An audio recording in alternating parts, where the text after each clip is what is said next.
Solution Talk, the new collective quantified goal, creating business cases for private finance. Please welcome to the stage Priscilla Negreiros from Climate Policy Initiative. Hello, hi everyone, welcome. Very happy to be here today with you on the panel, the new collective quantifiable goal, creating business cases for private sector, organized by the Deutsche Bank and BMZ. So as it was very much clearly announced, my name is Priscilla Negreiros. I am Associate Director, Climate Policy Initiative, where we do design, implement sustainable finance development solutions. So I feel very at home in the solution panel. And I think here today we are here to discuss one of the most critical challenges and opportunities. So how can we direct more finance at scale and at the speed that we need for sustainable development and climate action?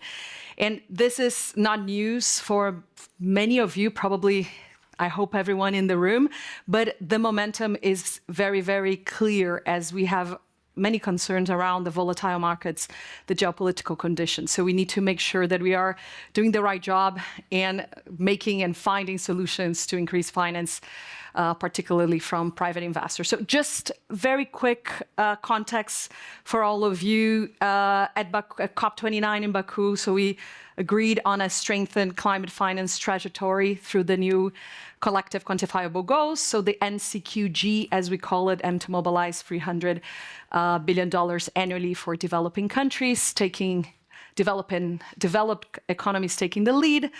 But if we take the numbers today, and we have some interesting numbers from CPI, the annual climate finance reached out $1.46 trillion in 2022. So it more than doubled since 2018, yet that we still have a fraction of the trillions we need, around 7.4 every year through 2030. And if we take the shortfall, where is it coming from? A lot coming from emerging markets and developing economies. If we exclude China, they have attracted 16% of the global finance from 2018 to 2022. So there is a lot of work to do on how the new national determined contributions ahead of COP30 in Berlin. We need clarity on how we're going to scale up the finance that we need. So how we're going to scale up public, but also a lot of private from domestic and international finance to transform this space. So we have the Baku-to-Belem Roadmap that is on the work, but we have a lot of work to do, and that's what we're going to explore here today. So I'm going to stop talking because we're going to hear from all our panelists, and our goal will be to identify what's working, the real impact that we need to make, understand the policy and institutional levers that we need to unlock private capital, but more explore from the different panelists that we have here, how can we make a change and how can we work better. So we're very fortunate to have a very rich, diverse panel. I'm not going to introduce you because you're actually going to introduce yourself, and then you're going to introduce yourselves, please title, not the whole CV, because it's very big CVs. And then you're going to tell me, with your introduction, one sentence, what should be achieved in the area of private climate finance by COP in Berlin. So I'll start from here, and we do the full tour. So Bernard. Thank you. My name is Bernard Lawrence. I run sustainability services at Deloitte globally. That's a major business for us. And I was also a senior advisor at COP29 negotiating NCQGs. And my big wish and I think thesis for Belem would be that we really get the private sector from an observation and announcement modus into an execution modus. So to execution, implementation. Okay. I'm Fajar Wirawan Harijo. I'm the Chargé d'Affaires of the Indonesian Embassy here in Berlin. So I think that with regard to the road to Belem in Brazil, we believe that the success of the global climate agenda will depend heavily on the collective commitment and the ability of the international financing system to adjust meaningfully to also to national capacities and also development realities on the ground. So that's the most important thing for us. Good. So we need implementation, we need commitment, and we need national capacity, which is all connected. Johann. Yeah, hi. My name is Johann Saathoff. I'm the Parliamentary State Secretary to the German Ministry for Economic Cooperation and Development since 3 weeks now, so I'm quite new in this business. But before I was an MP and responsible for renewable energy, for example, and a member of the Committee of Economic Affairs and Renewable Energies. And before that, even though I'm not allowed to tell you my CV, I was a mayor of my municipality, of my home municipality, 13,000 souls. And being a mayor means I know that all politics is local, suffering from climate change as well as fighting with some good solutions against climate change. So one of the major points is not just see a national government in responsibility, but the whole government approach, I would say so.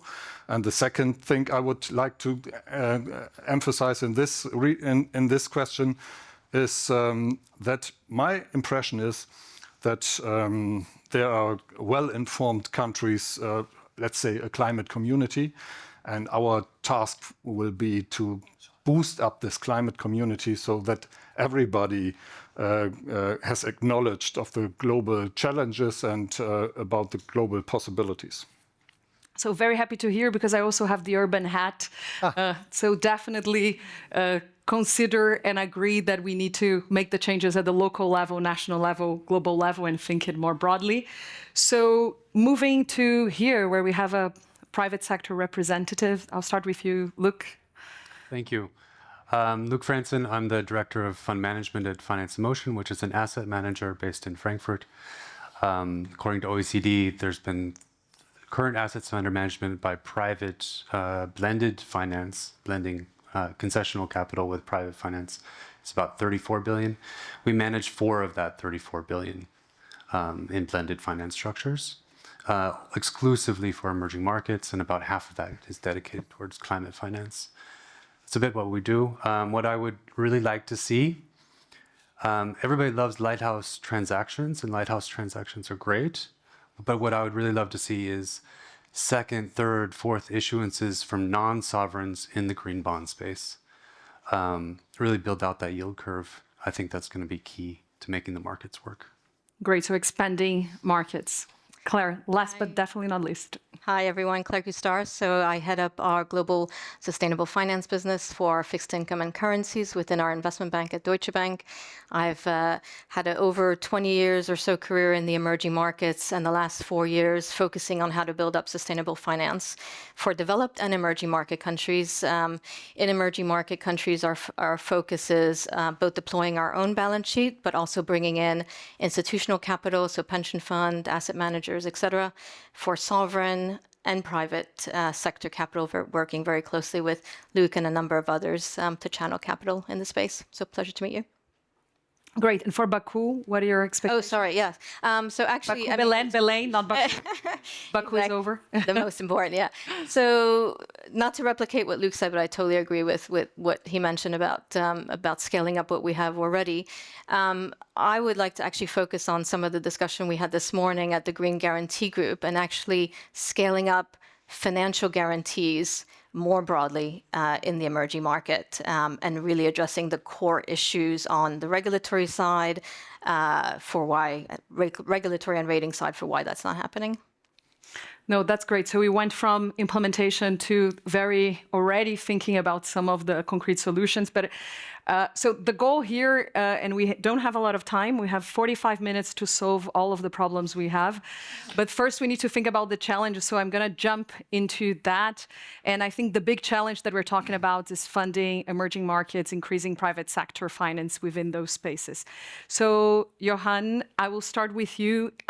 Given Germany's role in providing this development catalytic financing to emerging markets also specifically, how do you see the changing or evolving with the new priorities and the new administration? So the big question everybody is asking in the corridors. Tell us live. Yeah, perhaps I have to put out first that from the first HSC to the second HSC, the situation changed dramatically. So I would say, to put it in one sentence, the international system is massive under pressure.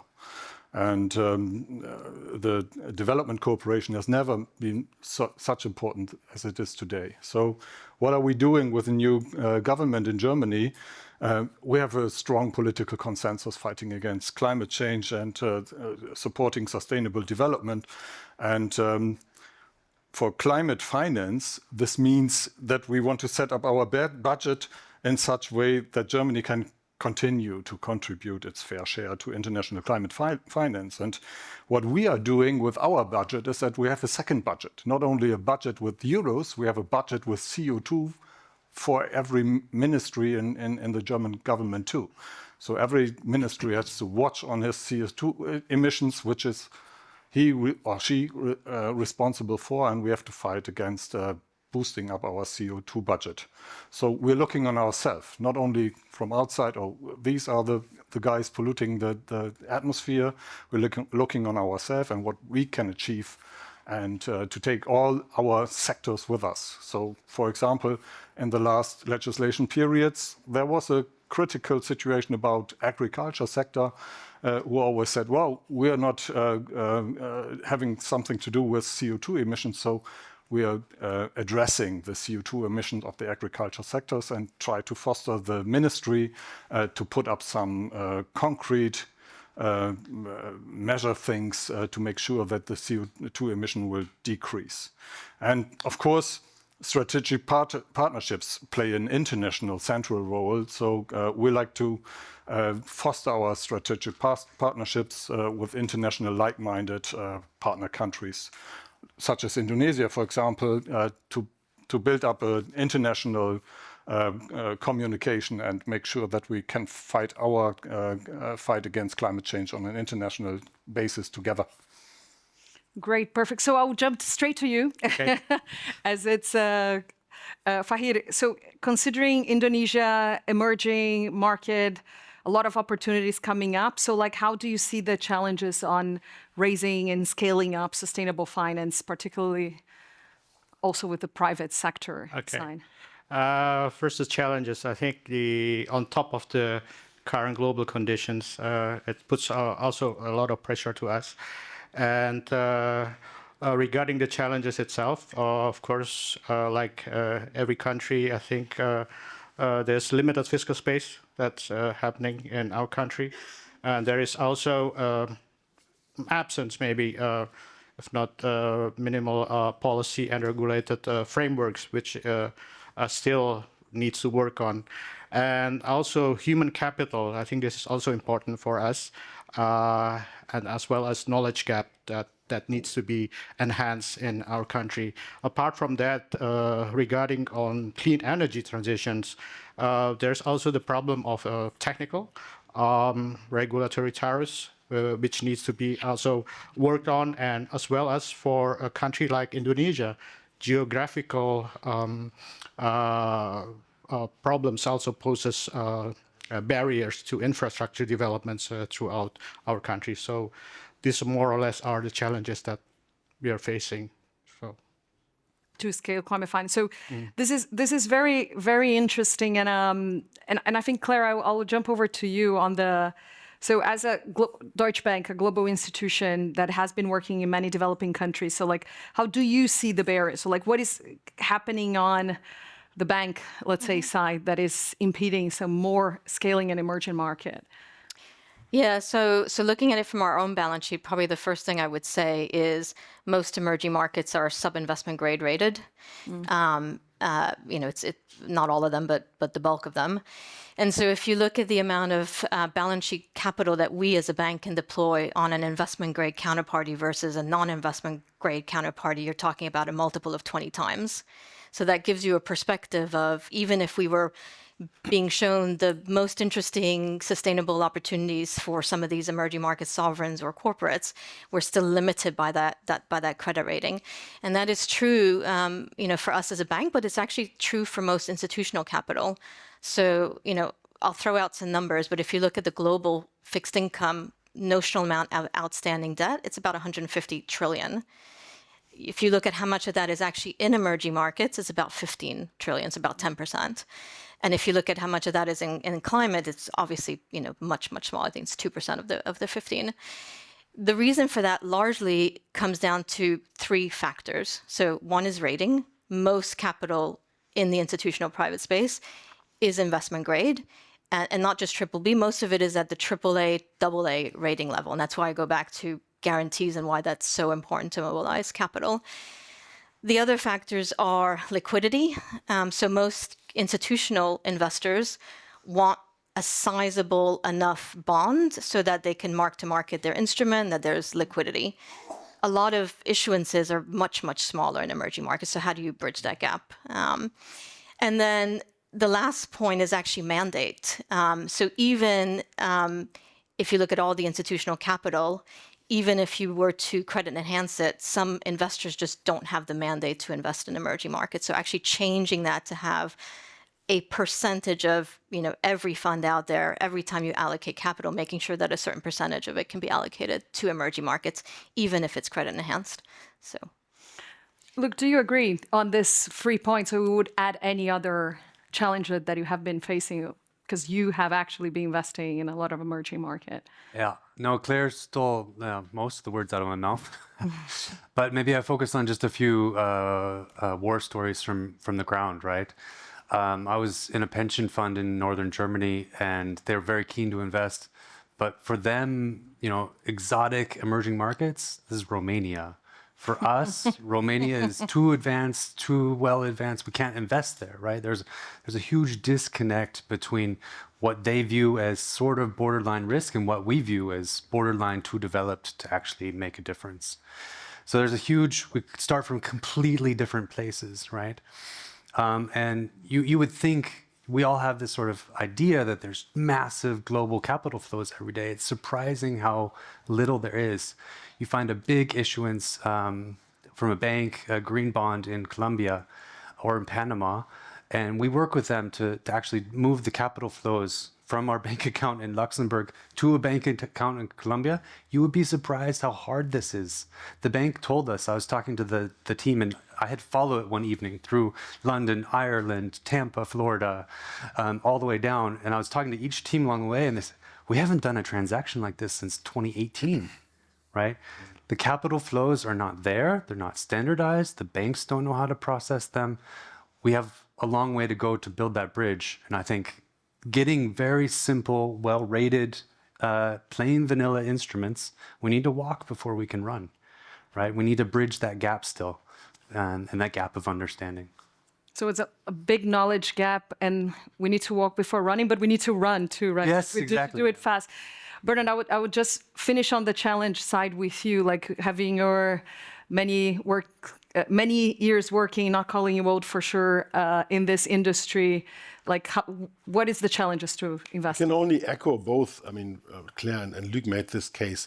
I would say the cost of capital question, from what I hear from our clients in the Global South, is still a big thing, and we hear the same from the financial industry. And the points that Claire made are spot on. I would add another dimension to this. We did start a couple of initiatives around platforms, developing new products in this space, and I think Article 6 gives us now space to do things. Maybe elaborate later on this. But I think that data and the quality of data for products and projects in the Global South, coming a little bit from wartime stories, is a major issue as well. We had this platform that UNDP developed. We thought about actually buying it and making it commercially out of Deloitte. And we found out that the quality of data is just not sufficient. And the major project that they look at, particularly from a perspective in the very global South, is very many small projects, right? And we need big, large, major projects to showcase and get investors really in place. And I very much remember a major project in Namibia that basically died because we didn't get the right empirical evidence together to convince very willing pension funds, and in this cases combined with sovereign wealth funds. My expectation then is really that the Brazilians now bring this loose ends together.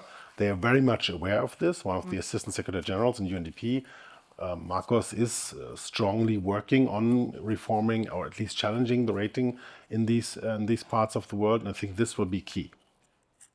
No, very, very good points. I think it goes into credit rating, information, data, and then seeing some hope from the Brazilians to think through around different instruments, right, like country platforms. So I want to move to to solutions, and I think we're in the solution rooms, like trying to think through some ideas. How can we brainstorm here together? And Johann, I'm going to go back to you, because I think a lot of the points in terms of challenges that were raised have to do with development cooperation. How can development policy contribute to catalyze this private investment? Do you have examples on how Germany actually helped to scale private flows? What is the role of the national government within this space, as we heard a lot of the different challenges? Of course, on the one hand, we try to establish environments for private investments in general and for climate protection or climate action in particular, with every country who is willing to do so with us. And on the other hand, as an example, a concrete example, just to focus your problem, how do we get money from a bank account in Europe, for example, to another country? We work very closely with the public development banks, and they play a key role in mobilizing domestic savings and channeling them into domestic investments. And they know the development needs and the local opportunities. And I think that is a good approach to foster this cooperation with the public development banks, and to make sure that we don't support a solution for a country which might not fit to the country. Because even if we had one country in the world where we have a 100% climate path, which doesn't exist at all, but even if we had it, that would not be a blueprint for the neighbor country. So there is nothing to copy, which makes it complicated. We have to find solutions for every country. And I think the public development banks we have all over the world are good instruments to, on the one hand, get up what the needs of the people in the countries are. On the other hand, how can we help, and how can we give a solution to the finance problem? No, so it's a very great point. So with my CPI hat, we try to help through the Fix Lab public development banks to develop their climate chain, and we definitely agree that it's an important avenue to leverage more finance with the local knowledge, right? Like Fahid, I'm going to go back to you and then link into the very important point that you raised when you mentioned challenges, which is about regulatory and fiscal innovation. So like from this, let's say, policymaker perspective, what innovations have proven to be efficient in this space and for unlocking private capital? Like, can you tell examples that you know from Indonesia or other emerging markets? Yes, we have established with a number of partner countries the Just Energy Transition Partnership. And we welcome Germany and also Japan as a co-lead in this mechanism. So it serves as a hub or to channel investment and also manage technical guidance between all the relevant stakeholders. And since launch in 2022 during our G20 presidency, we've managed to come up with the investment plan, and also we've updated our governance structure, and so hopefully this will result in financing a lot of the projects that, especially on energy transition, that is currently being developed. And in this regard, if I could sort of update on the state of play regarding the JETP, or the Just Energy Transition Partnership, we have developed this, the floating solar power plant in Indonesia. This is the first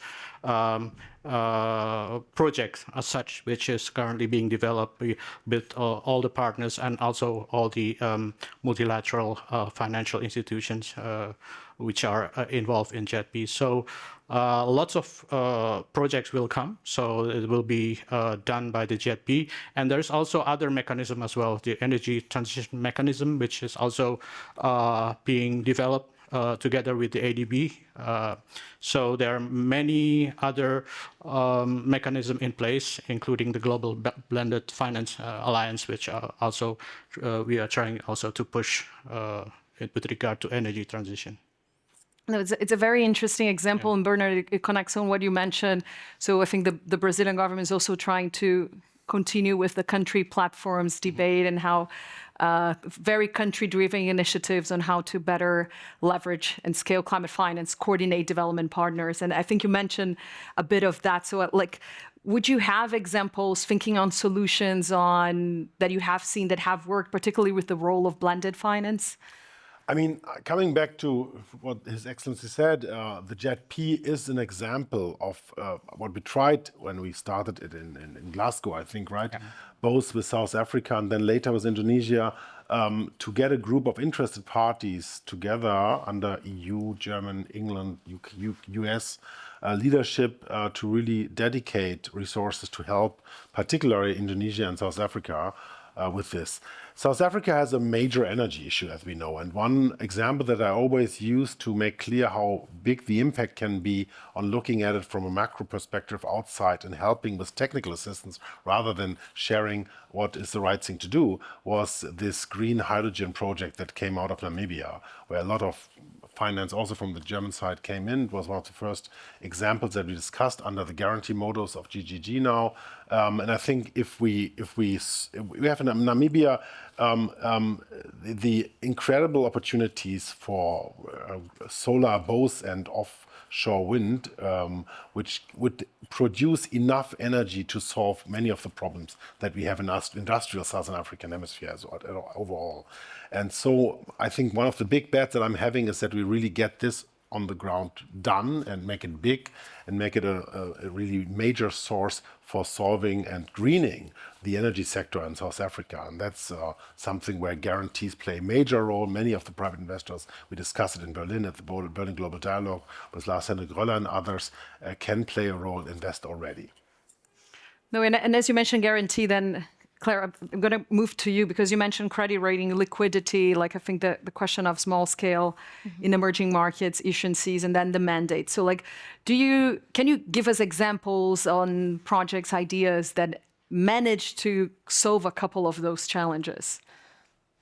Yeah, I mean, I can maybe describe a very recent transaction actually that we did for a sub-Saharan African country which benefited from a partial guarantee from a Africa Development Bank, which actually we provided balance sheet lending, and we also brought in a UK institutional investor to invest and co-lend alongside with us. So I think this is one where clearly, and this is public, I think, Togo, yes, looking at my head of coverage here for emerging market.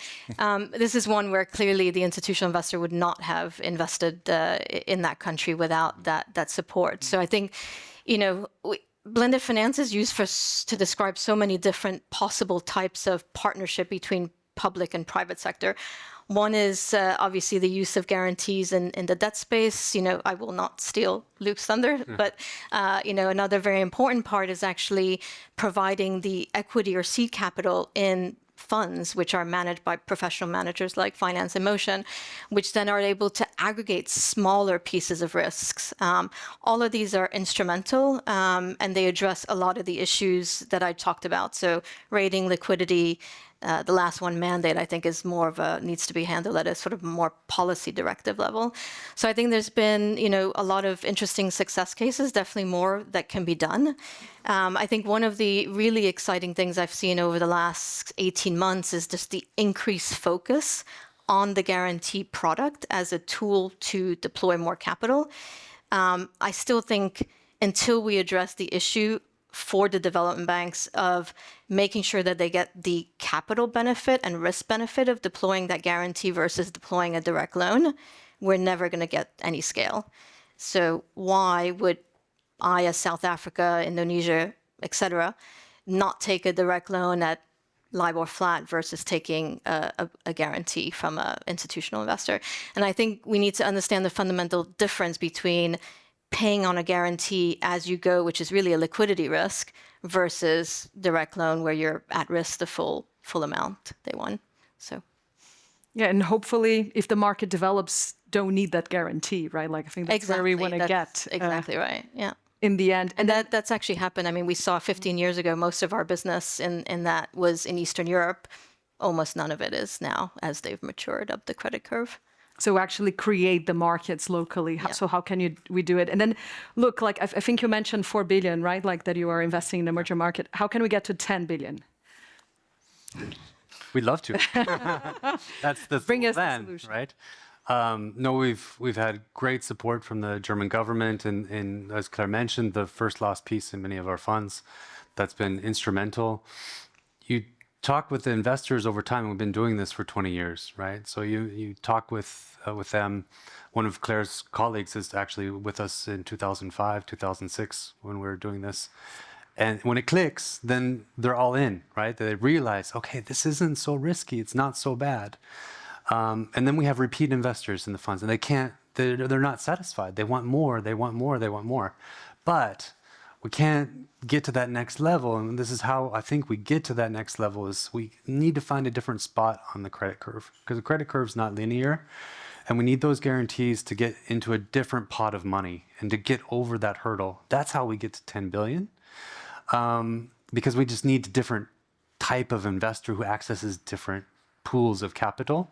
And you do that by not going through a 10, 20-year process with them. You do it through shortcuts. And the shortcuts are ratings, and the shortcuts are capital allocation, right? This is what they think about. So you have to think like how they think. And once we think how they think, and we're able to do that with some smart guarantees, boom, then we're on a different playing field. That's my hope for the future. So definitely hearing guarantees as a big topic. I want to move to scaling up, right? Like, so we're trying to dig some examples around solutions to the space. But I think the key question, and definitely that's the quick question from Baku-Belem to whatever we go next on the next COP, is how do you scale this faster? It's very hot in Hamburg. I live in London. Very hot, very weird to be that hot.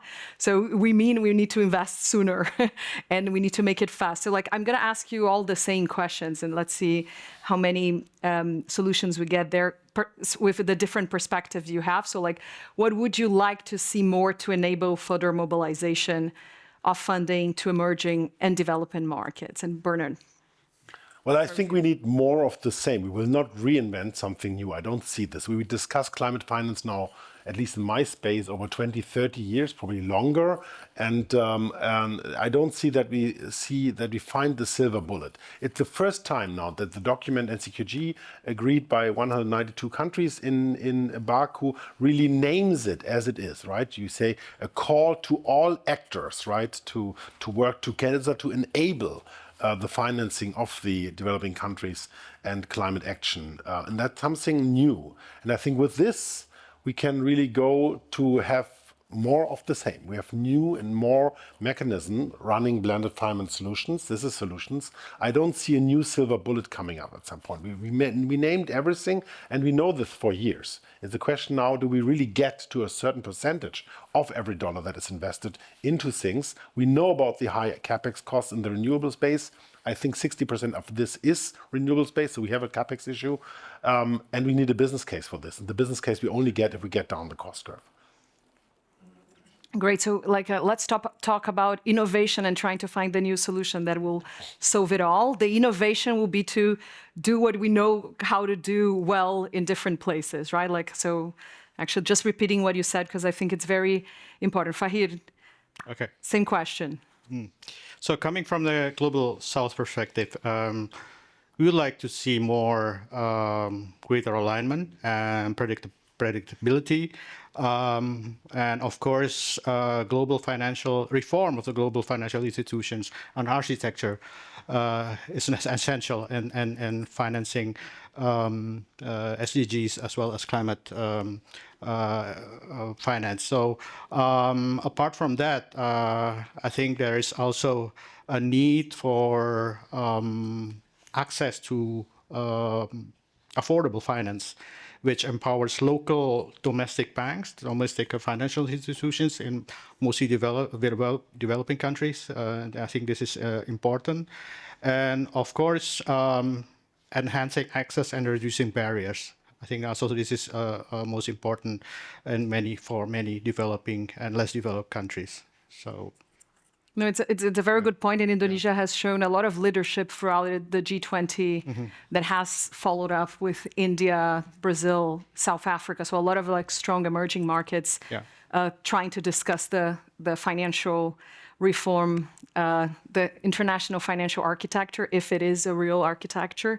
But it's a very important. So like, how do we work within the global system, and that potentially, Johanna, as you said, get into the local. So same question to you. I can repeat if you forgot. No, I didn't forget. Okay, so good. Just to save time. I'm going to repeat to you, it's most likely then.